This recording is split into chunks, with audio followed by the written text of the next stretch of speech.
So in this video tutorial, I'm going to show you how to combine different subgraphs.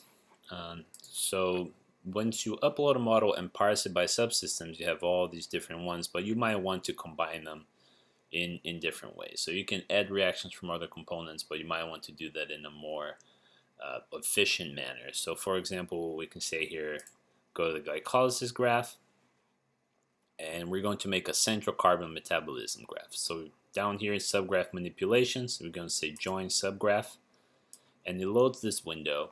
And what this is doing, you can rename your graph over here. So we're going to say central carbon metabolism, and it's going to select the current graph that we are in, glycolysis. So for example, if you go down here, you're going to see that glycolysis is not in this list because it's the graph that we are adding things onto.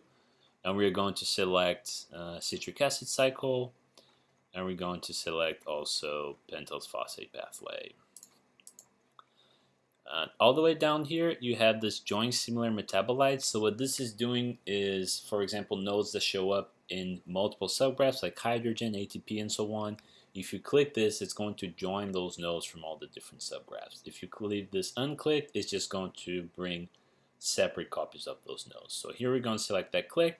We're going to say join, and that's going to float in our other graphs. Right? So now we have all the different nodes that were in glycolysis, TCA cycle, and pentose phosphate pathway. If you go up here, we are now in central carbon metabolism graph.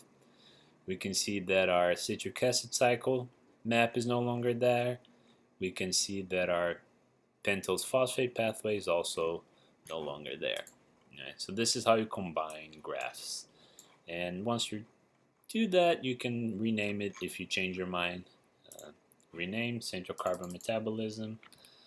Just say, oh, it's redundant to say metabolism, so we're just going to say central carbon.